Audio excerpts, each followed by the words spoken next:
Pater noster, qui es in celis, sanctificetur nomen tuum. Alors, sans transition, on va parler des étudiants de la Bible qui deviendront les témoins de Jéhovah et aussi de toi. Aujourd'hui, quel est ton credo? Quelle est ta profession de foi? Franchement, après profession de foi, je sais pas si les témoins de Jéhovah, on peut qualifier ça en tant que tel, mais c'est juste que, voilà, aujourd'hui, en tant que témoin de Jéhovah, on reconnaît que Jésus n'est pas Dieu. Jésus est bien le Fils de Dieu, comme l'enseigne la Bible, et que de surcroît, bah, il est soumis à son Père Dieu, et que voilà, Dieu, qui s'appelle du coup chez nous Jéhovah, c'est pas Jésus, et Jésus il n'est pas Jéhovah. Donc c'est bien deux êtres ou deux entités différentes, séparées, et voilà, chacun à sa place. Donc on reconnaît que Dieu est le Père Jéhovah, c'est lui qui est le Père de Jésus, et Jésus son Fils. Et pourquoi s'appeler témoin de Jéhovah et pourquoi, par exemple, ne pas s'appeler témoin du Christ? Ben, ça, c'est un peu la question que j'avais eue avec, je crois que c'était Thierry qu'on discutait sur Discord et tout, qui me dit, mais est-ce que vous êtes finalement témoin de Jésus ou témoin de Jéhovah, tu vois? Et je lui dis, mais Jésus lui-même, il est témoin de qui? Jésus lui-même, il est un témoin de Jéhovah. Parce que quand tu vois dans le cadre de ce que Paul est dit dans la lettre aux Hébreux, il fait toute une liste de personnes qui étaient témoins de Dieu, en commençant par Abel, etc. Et ça finit par Jésus qui est, on dit, il est le témoin fidèle et véridique. Même dans l'Apocalypse, Jésus, il appelait comme ça, le témoin fidèle. Donc, ouais, Jésus lui-même, il est témoin de Jéhovah. Mais même si tu reviens être témoin de Jésus, ça sera toujours témoin de Jéhovah parce qu'on témoigne avant tout pour Jéhovah. Jésus, il a dit qu'il était venu pour rendre témoignage à la vérité. Bah, donc, c'est un témoin. Donc, après, les témoins, ils ont choisi ce nom-là aussi parce que pour eux aussi, ils devaient rendre témoignage à la vérité comme Jésus l'a fait. Et c'est pour ça qu'ils ont choisi ce nom. Moi, je vais te confier un truc, c'est que quand j'étais petit, les témoins de Jéhovah, je me demandais qui était Jéhovah. Je pensais que c'était pas. Je me suis dit, c'est quoi? C'est une autre religion, leur Dieu s'appelle Jéhovah. Donc, en fait, d'où vient le nom Jéhovah? Mais parce que, en fait, le nom Jéhovah, déjà, de un, c'est pas les témoins de Jéhovah qui l'ont inventé, parce que je pense que c'est un peu l'erreur que beaucoup de personnes font pour dire, oui, mais vous dites Jéhovah et tout, Dieu ne s'appelle pas Jéhovah et tout. Et Dieu, mais est-ce que c'est nous qui avons inventé le nom Jéhovah? Non. Et de ce que, bon, là, après, il faut rentrer dans les recherches et tout, hein, mais de ce que j'ai pu comprendre, Jéhovah, ça vient de la composition du mot Adonai et je sais plus c'est quoi l'autre là. Le tétragramme? Voilà, avec le tétragramme pour du coup former Jéhovah. Ils ont pris en gros, on va dire, un peu les voyelles dans les lettres. Et je crois que c'était un des premiers à avoir utilisé ce nom, c'était Jérôme, je crois, un truc comme ça. Voilà, de toute façon, je dis des bêtises, hein, mais voilà, c'est plus d'actualité, donc il faut vraiment faire des recherches par rapport à ça pour comprendre d'où vient le nom Jéhovah exactement et tout. Mais en tout cas, les gens, ils ont beau critiquer les témoins de Jéhovah par rapport à ça, mais même dans les Bibles qui ne sont pas des Bibles des témoins de Jéhovah, il y a encore le nom Jéhovah dedans. Comme par exemple, tu vois, dans Genèse 22-14, dans la version Louis II, on te dit que ce nom, il appelait du nom de Jéhovah Jireh. Donc en fait, on reproche aux témoins de Jéhovah d'utiliser le nom de Dieu en tant que Jéhovah, alors que les gens eux-mêmes, ils ont souvent dans leur version de la Bible, le nom de Dieu qui est Jéhovah ou même Yahvé, etc. et tout. Tu avais parlé de la position christologique des témoins de Jéhovah, donc christologique, la nature du Christ. Est-ce que tu peux développer, puisque la position des témoins de Jéhovah, elle est dite unitarienne, mais unitarienne angélique. Est-ce que tu peux un peu développer cet aspect-là? Bah, c'est qu'en fait, en vrai, si on s'attarde un peu sur la question, on se rend compte en fait que dès le départ du christianisme, quand je dis le départ du christianisme, ça veut dire qu'après la mort de Jésus, voire même la mort des apôtres, certains commençaient déjà, on va dire, à se poser des questions sur sa nature. En gros, Jésus, il était quoi? Est-ce que c'était juste un simple homme? Est-ce que c'était Dieu, Dieu homme, etc. et tout? Donc, il y a eu plusieurs branches qui avaient leur propre doctrine par rapport à ça. Et que de donner l'identité de Jésus et tout, ça a toujours été compliqué. Mais après, pour les témoins de Jéhovah, avec le temps, ils ont fini par comprendre qu'en fait, en réalité, bah, Jésus, c'est une créature de Dieu. C'est-à-dire que c'est un être à qui Dieu a donné naissance, à qui Dieu a donné la vie. C'est la raison pour laquelle on te dit que Jésus, il a été engendré par Dieu ou enfanté par Dieu parce que ça, c'est un synonyme. Mais après, c'est le choix du traducteur de mettre enfanté ou engendré, etc. Et donc, en fait, à partir de là, ça le distingue déjà automatiquement de Dieu. Parce que Dieu, en tant que tel, il ne peut pas être engendré. Personne ne peut engendrer Dieu. Mais en l'occurrence, dans le cas de Jésus, Jésus, il a été engendré. Donc, si tu es le fils par rapport à ton père, ça suppose que le Père existe forcément avant le Fils et qu'il y a justement un Père et son Fils n'existent pas en même temps. Ce serait complètement illogique, tu vois. Donc le Père existe et il a donné la vie au Fils et après le Fils à son tour, il existe. Et donc à partir de là, les Thomas Jéhovah, ils ont compris que, enfin en tout cas dans leur interprétation, Jésus est bien un être spirituel, donc le tout premier être que Dieu a créé, parce qu'il fallait bien que Dieu commence par créer quelque chose ou quelqu'un si on peut dire. Et c'est le premier être que Dieu a créé, ça a été Jésus. Et c'est ce qu'il a vu là toujours. Jésus même il le dit de sa bouche dans l'Apocalypse. Je suis le commencement de la création de Dieu. Je suis le premier-né de toute création, etc. et tout. Donc il est bien celui qui arrive en premier. C'est intéressant parce que c'est exactement la prochaine question que j'allais te poser. C'est dans l'Apocalypse. Jésus est l'alpha, l'oméga. Penses-tu que l'Apocalypse prouve la divinité du Christ? Et tu es en train d'y répondre. Oui, en fait, le truc, c'est que là, après, on rentre vraiment dans des discussions où, genre, en gros, ça mérite des études, tu vois. Mais quand moi, je discute, par exemple, avec les trinitaires, le modaliste ou, etc., enfin, qu'importe les croyances, c'est que les gens, ils veulent toujours à tout prix prouver que Jésus serait le Dieu, tu vois, avec un grand D, etc. et tout. Mais en fait, même dans l'Apocalypse, c'est impossible, en fait, de se dire que Jésus, il est Dieu. Parce que Jésus, il le dit très clairement dans Apocalypse 3:12, que voilà, en gros, il écrira le nom de Dieu sur le front des personnes qui vont venir, enfin, qui vont le suivre, etc. et tout, le nom de mon Dieu, etc. Même dans le Nouveau Testament, Jésus, quand Paul il écrit souvent ces textes, il dit toujours le Dieu de notre Père Jésus-Christ, etc. Tu vois, Jésus, le Fils de Dieu, etc. et tout. Donc, en fait, Jésus, malgré le fait qu'il soit déjà remonté au ciel, qu'il arrive au ciel à côté de Dieu, on te dit toujours qu'il est à la droite de Dieu, assis ou debout, etc. Mais que dans tous les cas, il est toujours à la droite de Dieu. Donc, en fait, il y a une distinction qui est faite clairement entre Dieu et Jésus. Donc, si Jésus était réellement Dieu et qu'une fois qu'il est remonté au ciel, pourquoi on ne dit pas tout simplement que c'est juste Jésus et pas Dieu ou je sais quoi, ce qui s'apporte à confusion. Et donc, même l'Apocalypse, c'est pour moi, en soi, ne prouve pas que Jésus, il est Dieu, en fait. Parce que même, et le truc, c'est avec quoi les gens vont te dire, ah, mais Jésus, dedans, il a appelé l'alpha et l'oméga, etc. Mais en fait, le truc, c'est que les gens, ce qu'ils n'ont pas compris, c'est que ce n'est pas parce que Jésus, il va partager un même titre avec Dieu, que, en fait, ce titre a la même fonction. Donc, il faut bien comprendre ce que je dis, hein, ok? C'est que, en fait, tu peux très bien avoir le même titre qu'une personne, mais que sans que ça ait le même fonction. C'est que, je prends un exemple. Si on va dire que Jésus, Dieu, c'est le Seigneur de tout le monde, et il y a que Dieu qui est Seigneur. Mais dans ce cas-là, toutes les personnes qui vont être appelées Seigneur dans la Bible, si on va dans ce sens-là, en fait, c'est obligatoirement Dieu. Alors que c'est faux, parce qu'en soi, ça reste un titre. Abraham, il était appelé par Sarah mon Seigneur. Il y a un des apôtres de Jésus est appelé mon Seigneur. Et en fait, c'est qu'on comprend que le mot Seigneur, c'est un titre qui est accordé à une personne. N'est-ce pas parce que tu as ce titre-là que ça fait de toi Dieu. Et donc, en l'occurrence, dans le cas de Jésus, le fait qu'il soit appelé l'alpha et l'oméga ne fait pas obligatoirement de lui Dieu. Parce qu'on se rend bien compte que dans l'Apocalypse, malgré tout, il y a toujours Dieu et il y a toujours Jésus. C'est deux êtres distincts. Ok, ça a été très clair. Je voulais un peu te questionner, parce que pour vous, avant l'incarnation de Jésus sur Terre, sa naissance, il aurait été un ange. Je voudrais bien que tu développes ça et aussi comment tu interprètes Hébreux 1:5, qui est car auquel des anges Dieu a-t-il jamais dit, tu es mon fils, je t'ai engendré aujourd'hui, et encore je serai pour lui un père, il sera pour moi un fils. En gros, on part du principe qu'en fait, bah, Jésus, comme je l'ai dit, en fait, on ne sait pas vraiment si on va le considérer au même rang que les anges, dans le sens où, je m'explique. Parce que, en fait, notre explication, c'est quoi? C'est de dire que Jésus, en fait, il est vraiment la seule créature que Dieu a faite directement. Il n'y a pas d'intermédiaire dans la création de Jésus avec Dieu, tu vois. C'est Dieu qui l'a créé directement. C'est pour ça que même Jean vous dira de lui qu'il est le fils unique, tu vois, le fils unique engendré. Après, il y a un peu d'explication par rapport au terme monogenèse, etc., pour savoir si c'est vraiment genre le seul de son genre ou le seul à être engendré, etc.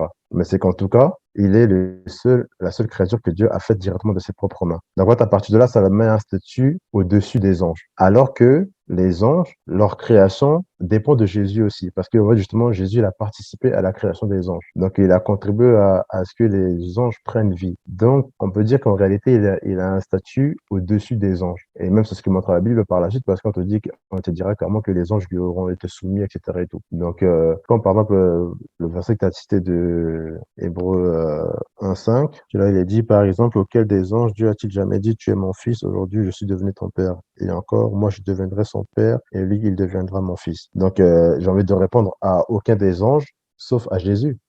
Tu vois, c'est la réponse simple qu'on peut donner, en fait. Parce que même dans tous ces cas-là, ça prouve justement le fait que Jésus il a toujours un statut de fils devant Dieu. Donc, il y a Dieu et il y a Jésus. Et qu'en l'occurrence, il est considéré comme le fils de Dieu. Donc, à partir du moment qu'en fait, tu es le fils, tu ne peux pas être le père. Et le père n'est pas le fils. Donc, c'est bien deux êtres distincts. Moi, aujourd'hui, je suis père, j'ai un fils, mais mon fils, même s'il est mal de moi, il sort de moi et tout, on va dire, c'est moi qui lui ai donné la vie, enfin, par l'intermédiaire de sa mère, mais mon fils n'est pas moi et je ne suis pas mon fils. Ça fait bien de nous deux êtres distincts. Et moi, c'est un peu ce que je dis toujours aux chrétiens, c'est que quand la Bible va parler de Adam, qu'Adam il est le fils de Dieu, ça ne pose de problème à personne. Quand il te dit que les croyants sont les fils de Dieu, ça ne pose de problème à personne.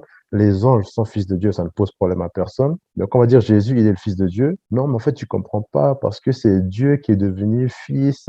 En fait, tu vois, ça devient que de la magouille par la suite. Alors que si on respecte le texte tel qu'il est, Jésus, il est le fils. Donc, quand tu es fils, tu restes en fait un fils. Tu n'es pas le père. Et en l'occurrence, c'est le père qui est Dieu. Donc voilà, Jésus ne peut pas être le père parce que dans tous les cas, comme on dit, il était engendré aujourd'hui. Donc, s'il était engendré aujourd'hui, ça veut dire qu'il fut un temps où hier, il n'était pas engendré. Enfin, pour moi, en tout cas, c'est la suite logique de la compréhension des versets. Mhm. Et quelle est ton interprétation du prologue de Jean? Prologue de Jean, c'est vraiment des passages que les trinitaires, ils aiment bien citer. Mais le truc, c'est quoi? C'est que si juste on reprend le prologue de Jean, parce que justement, les gens, ils vont toujours dire, ils vont dire des témoins de Jéhovah que oui, ils ont falsifié la Bible et tout en disant et la parole était un Dieu. Ok, très bien et tout. On va dire, les témoins de Jéhovah, ils n'ont pas le droit de faire ça. D'accord? Parce que le texte grec dit que c'est Dieu et genre, forcément, c'est un Dieu majuscule. Sauf que ce que les gens ne comprennent pas, c'est que on se pose la question, du coup, il y a Dieu. On dit que Dieu, il est unique. Ok? Au commencement était la parole. Et la parole était avec Dieu. Les gens, tout le temps, ils oublient ce petit mot-là. La parole était avec Dieu. Donc, ça montre clairement qu'il y a Dieu et il y a la parole. D'accord? Donc, on sait très bien que la parole, c'est Jésus. Donc, si, un exemple, on remplace le mot, la parole ou le logos par Jésus, on peut très bien dire, au commencement était Jésus et Jésus était avec Dieu. Donc, on voit très clairement que ça fait déjà deux êtres distincts encore. Donc, il y a bien Dieu et il y a Jésus au commencement. Donc, le fait de dire qu'aujourd'hui, on traduit ce texte-là par et la parole était un Dieu, ça serait en fait tout à fait logique parce que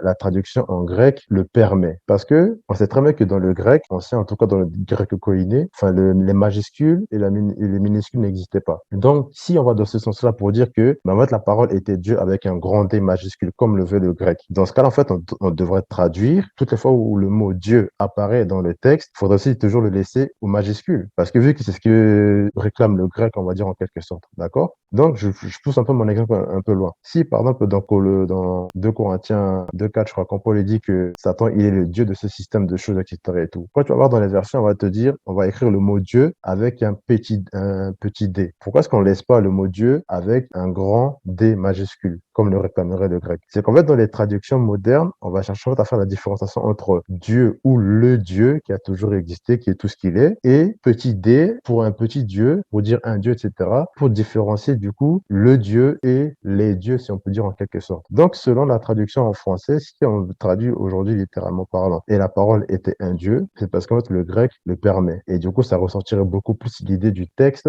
dans le français pour qu'on comprenne que, ah, en fait, oui, effectivement, parce que il y a bien Dieu qui est ici et il y a Jésus qui pourrait être considéré comme un petit Dieu, d'accord? Mais c'est pas parce qu'il est considéré comme un petit Dieu que ça fait de lui Dieu. Parce que, comme je le disais avant, Dieu, personne ne lui donne la vie. Dieu, il a toujours existé, il a toujours été. Alors que Jésus, sa vie dépend de Dieu, donc il ne peut pas être Dieu au même titre que le Dieu suprême. Ok.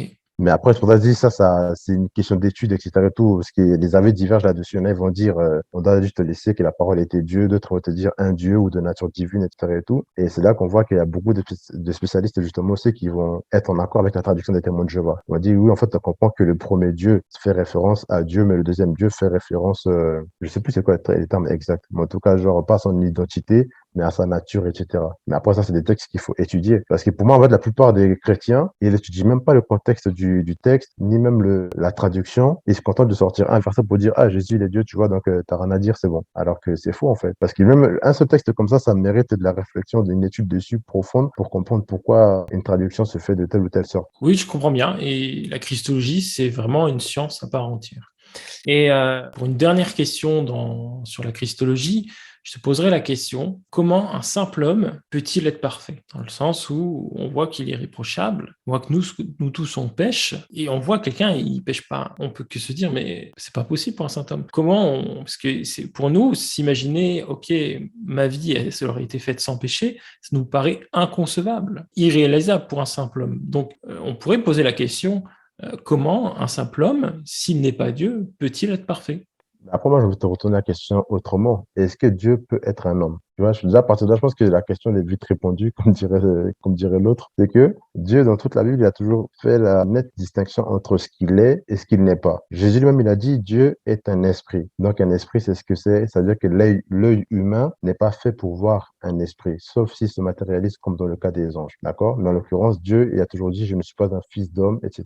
Je ne peux être un homme. Et que, en l'occurrence, dans Malachie, Dieu ne change pas. Et dans Jacques, il dit que Dieu n'apprenait pas de changement d'orientation, de variation, etc. et tout, tu vois. Donc Dieu, de ce qu'il est dans son entité, il ne change pas. C'est un esprit. C'est la même la raison pour laquelle on dit que personne n'a jamais vu Dieu. Donc, si Jésus était réellement Dieu qui est devenu un homme, ça veut dire que dans ce cas-là, je suis désolé, hein, mais c'est un fait, ça veut dire que Dieu aura changé. Dieu est devenu un homme. En fait, finalement, Dieu nous a menti. Il nous a dit que on ne peut pas l'associer à quelque forme que ce soit au ciel ou sur la terre, comme il le dit dans Deutéronome. Mais finalement, Dieu se serait apparenté à un homme, alors qu'un homme, c'est une forme qui existe sur la terre, mais Dieu ne peut pas être un homme. Alors, la différence, c'est quoi? C'est que Jésus a été un homme parfait. C'est pour ça qu'on te dit de lui que, voilà, c'est un homme qui est né sans péché, etc. et tout. Mais le truc, ce que les gens comprennent pas aussi, c'est que, en réalité, il n'y a que 3 personnes qui ont été parfaites sur cette terre. Comme je l'ai dit tout à l'heure. C'est que le premier, c'était Adam. Pourquoi je dis parfait? Parce que si on part du principe que Dieu est un être parfait, bah donc, en fait, toutes les actions de Dieu vont être des actions parfaites. Même la création de la terre, on te dit à la fin que Dieu, il a trouvé que tout était bon et Dieu se mit à se reposer. Donc, Dieu ne peut créer que des choses parfaites. Donc, Adam et Ève ont été les 2 premiers êtres qui ont vécu parfaitement. Mais ils sont devenus imparfaits par la suite de leur péché. Parce que c'est le péché qui a amené l'imperfection et puis de surcroît, la mort qui est la conséquence finale du péché. Donc, en l'occurrence, Jésus, comme Paul le dira plus tard, Jésus, il est appelé le deuxième Adam. Parce qu'il fallait que Jésus, il naisse de manière parfaite en tant qu'humain parfait pour être en mesure d'accomplir le sacrifice d'Adam, enfin de racheter le péché d'Adam. Et c'est justement à ce moment-là que l'Esprit Saint a servi de protection, on va dire, pour lui, parce que l'Esprit l'a protégé, on va dire, qu'il ne puisse pas rentrer en contact avec le péché de Marie, etc. et tout, pour faire en sorte qu'il naisse en tant qu'être humain parfait. Mais ce n'est pas parce qu'un être humain est parfait que ça fait de lui Dieu, en fait. Parce que dans ce cas-là, comme je le dis, si Adam il était parfait, ben Adam aussi serait Dieu, alors que non. Mhm. Aujourd'hui, quelle est ton orthopraxie?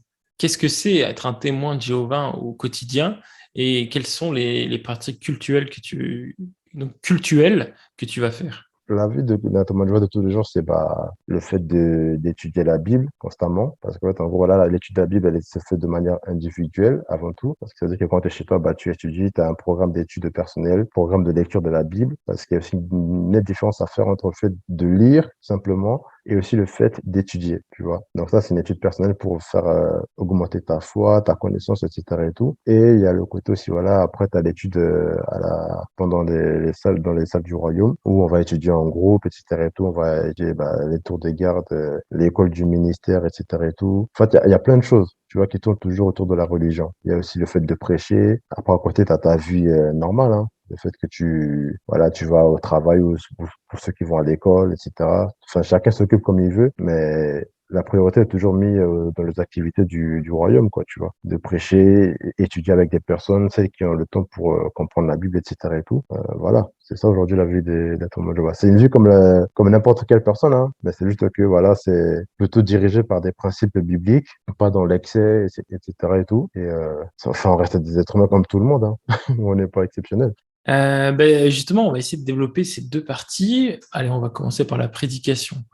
Euh, Pourquoi les témoins de Jéhovah font-ils la prédication? Et toi, au tout début, quand tu devais la faire, est-ce que tu avais eu peur de la faire? Le témoin de Jéhovah, il prêche parce que déjà, c'est un ordre que Jésus l'a donné à ses disciples. Il a dit, vous devez aller prêcher dans le monde entier avant qu'arrive la fin du système. Donc, rendre témoignage à la vérité et prêcher et tout, c'est ce que est censé faire, en fait, tous les chrétiens, en général. Même les apôtres, Jésus les a formés pour aller de par deux dans les maisons, etc. et tout.